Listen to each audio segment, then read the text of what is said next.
Cobblestones. They come in all shapes and sizes, all hues and textures. Some are round, gray, and dull. Others are sharp, smooth, and brilliant. This one may be well-traveled and just a little bit familiar.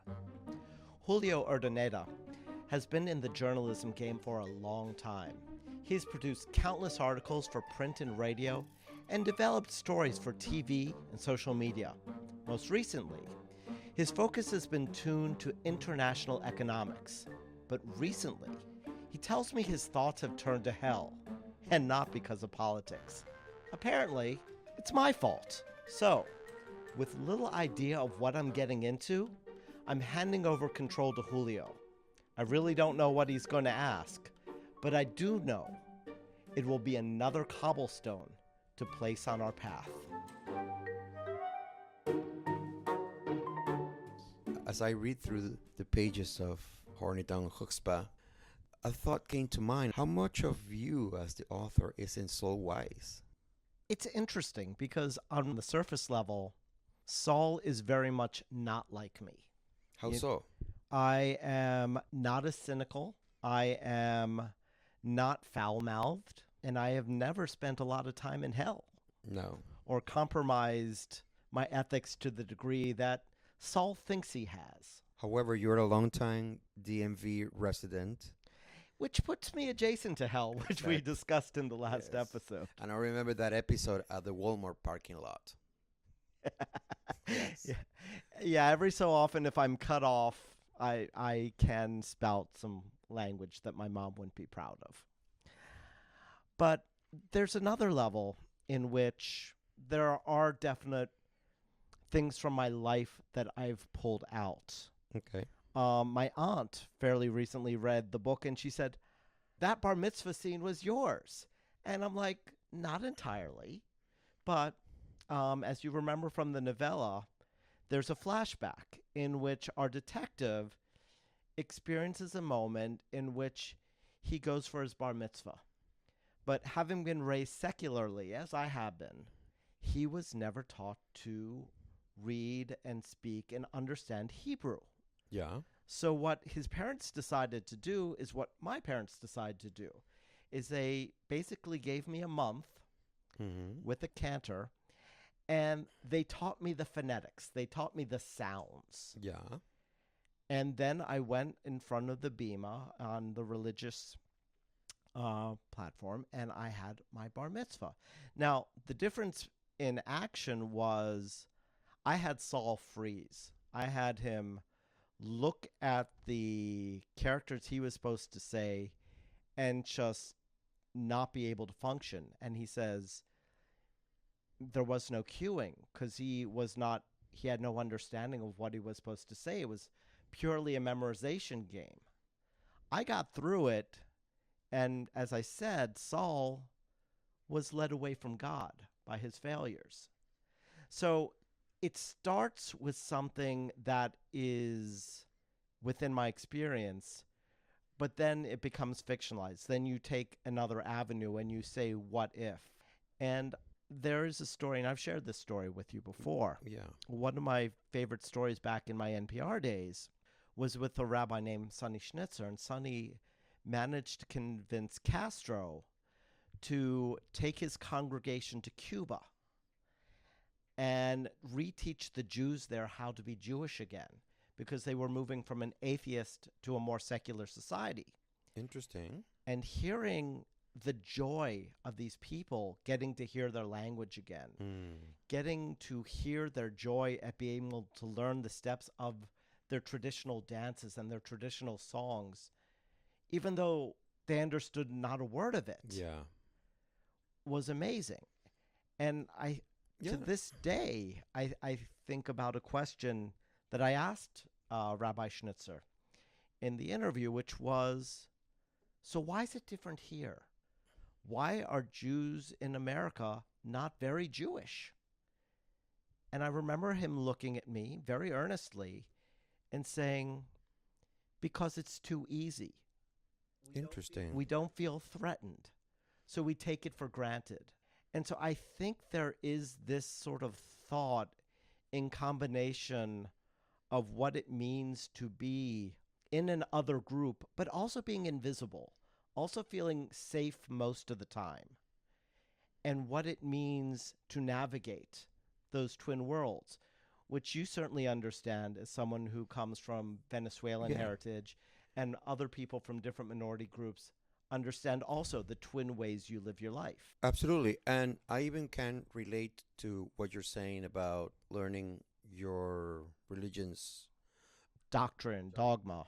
exactly by phonetics, because it's also the same for us growing up Catholic to learn the Mass in Latin, which we don't necessarily understand, but it has this halo of enhancing and getting closer to God kind of experience when you go to church. And I think that that is something that goes beyond language. I think something that has to do more with the spirit of it. Yeah, and if you're a cynical person like me, even though I just said I wasn't all that cynical, you sometimes think to yourself, well, we've been told not to worship graven images. We've been told that languages themselves are not holy. God Yeah, understands us. God understands our thoughts and what's in our heart. yeah. He So knows. speaking in Latin or speaking in Hebrew does not actually make it more precious to God. True. And yet, within the architecture of formalized religion, it's the impression we're given that in order to speak through God, you have to use these artifices, which I've always felt a little bit uneasy about. One of the things that I also encounter, and very similarly to what we're discussing right now, it's Saul is, despite all of his failings as a human and his multiple sins and transgressions, he is somewhat meticulous, and also the way he interacts with this iteration of hell that we have in your book reminds me a lot of, especially being the father of a 10-year-old who's obsessed with video games. It reminds me a lot of the quests that some of these characters undergo through the video games. And does your experience as a fantasy author inform that, or it comes more from your own background as a journalist and editor, or where does Saul curiosity comes from? I think Saul's curiosity comes from the core of him that wants to search out a truth and who does want to do good. One of the things that a number of readers have pointed out and professional reviewers have pointed out is Saul looks down on himself as a failed person, as someone who is not a good person and is going to wind up in hell No because of matter his what. past deeds. But everyone else sees him as a mensch. Everyone else sees him as this good person who's continually trying to do good. Hmm. And so there is this part of Saul which is not reflective of reality. And I think a lot of us are like that. A lot of us experience doubt. Our self impression is different from who we actually are. So Saul is depressed? I don't think Saul is depressed as much as Saul is convinced that he should have done better and blames himself for not having done better. So is Saul looking for redemption by taking no less the case to help a succubus? There are many reasons given why Saul takes the case, and even more so, why he keeps working on the case. He simply believes the client. The client comes in and says, I've been framed for this wrong, and you've got to help me. And his first reaction as a former cop and a detective, or us like journalists, is, well, everyone says they're innocent. Prove it to me. Yeah. Prove it to me that I should believe you. And she gives up a company secret. In this case, she lets Saul know that demons actually can't kill. They can torture and they can seduce and they can manipulate and they can lie, but killing ends the torment. So it's forbidden. Oh, that's intense. That's deep. Yeah. Saul realizes that if people realized that demons can't kill, people would probably become worse than they are. So they can't let people know. And then he says,